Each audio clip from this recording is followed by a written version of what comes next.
Worked a little bit on the Palomino. I had this thing laying around.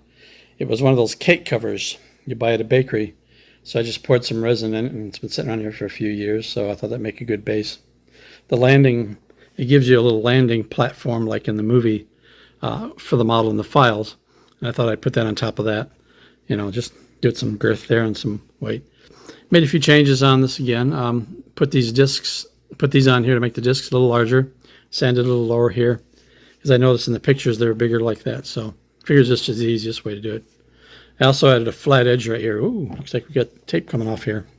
It's another thing I like about this resin. Tape doesn't like to stick to it for shit. Yeah, I added a flat, see it's got a flat edge here. On this model it came all the way out at this angle, but I noticed that it had that. Again, you don't really have to go through all that. I just did because I liked it.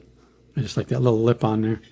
So, yeah, also I had to redo these because they kept on snapping off because, you know, this resin is very brittle. And this started warping, you know.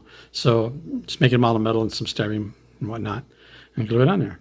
Cut out the windows for the interior, but I might exaggerate them, make them a little bit bigger. Not a lot bigger, just a little bit so you can see a little more in there. And then I'll use these trans lights here and kind of put them back in there, so when you move around you'll see something with lights down in there, a little floor, things like that. Because you're not going to be able to see that center console in or anything through those little windows.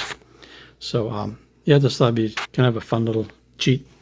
But yeah, it's getting there. And, oh yeah, the engines. I have these, let me get it out of the way. For my hopper kit. It gives you some little turbine ones right here, which I have to do in clear.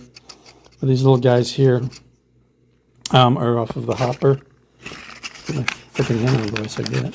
Come on, today. These guys here, and I'll put them in there as well. Go away. And I think they'll add a little bit to the engines. Actually, in the movie, they were just white. You couldn't see anything in there, but just white discs, I think, is what they might use. And then add an effect. So, yeah, that's where it's going now. That's how far it's gone. And I guess that's it.